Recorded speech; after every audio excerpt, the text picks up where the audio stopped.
14 dekabrda Тышкы иштер министрине Айдарбековга мен кат жолдодум да, мага Россия Федерациясындагы консулдардын диппредставительствода иштеген кызматкерлердин тизмесин, алардын функциональный обязанностьтарын бериңиздер деп жиберсем,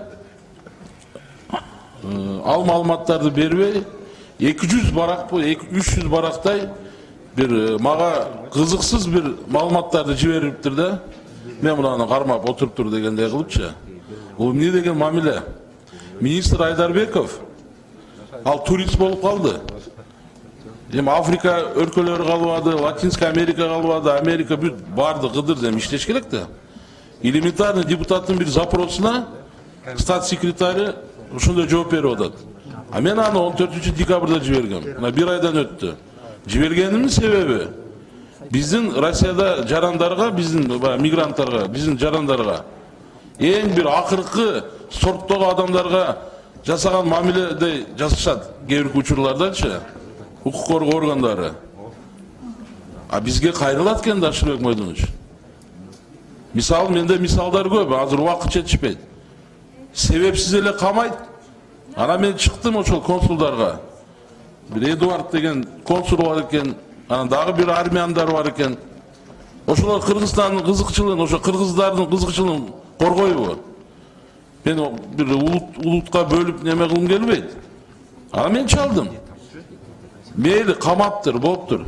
Жок дегенде себебин билип бергилечи десем, сиз убара болуп эле коюңуз, аны чыгарбайт.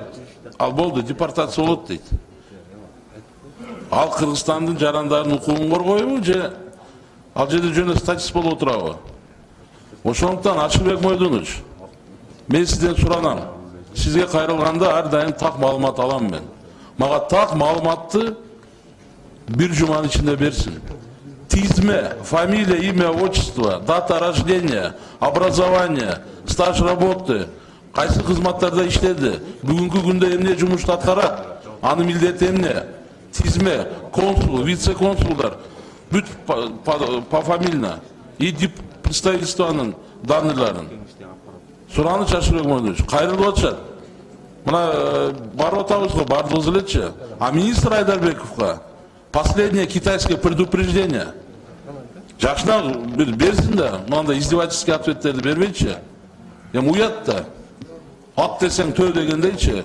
Я ему про Ивана, мне про болвана дегендей. Рахмат.